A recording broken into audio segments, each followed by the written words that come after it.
I got started with my interest in healthcare reform back around 2000 because I'm a licensed clinical social worker, and I was noticing that my clients coming in with problems with anxiety and depression, marital issues, etc., were having difficulty getting enough care for the conditions that they were suffering from, and that was due to managed care.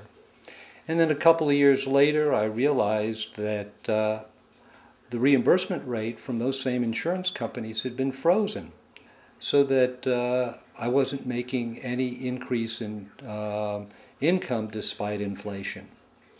At the same time, I noticed that my insurance premiums from those same companies, so that I could provide health care coverage for myself and my family, kept rising by 10%, 12%, 20%. And so I was no longer just advocating for other people, for my clients, I was really advocating for myself. And then about 3 years ago, my wife suffered a very serious illness, and she had coverage. But in spite of that coverage, we almost went bankrupt. And that was because there were so many out-of-pocket costs despite her coverage. We had to refinance our home to avoid medical bankruptcy. And that means that we will have to retire probably 5 years later than we originally planned, because that was part of our retirement plan, paying off our house, despite working 40 and 50 hours a week and being in my early 60s. In addition, we face the stress of dealing with, maybe 20 different providers of health care billing us.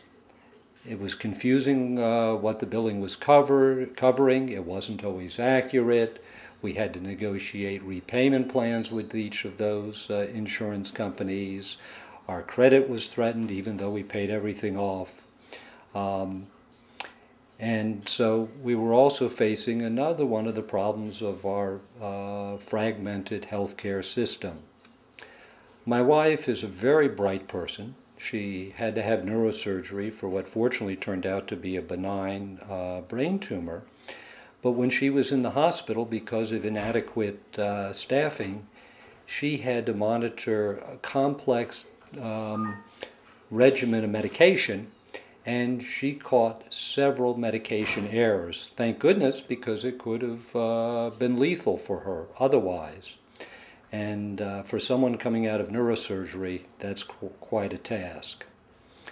Finally, 2 years ago, when I approached my 59th birthday, my 60th birthday rather, I was priced out of the insurance market. My premium climbed by 40% despite no medical conditions, no medications, and I could no longer afford health insurance.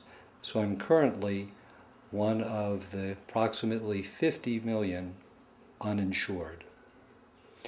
In the meantime, I'm noticing with my clients who are facing higher copays, higher deductibles, etc., that clients who really need to come in once a week to deal with their conditions now can only afford to come in once every 2 weeks or once a month. So there are many different ways in which I've seen this healthcare system create suffering for many people. It just doesn't work.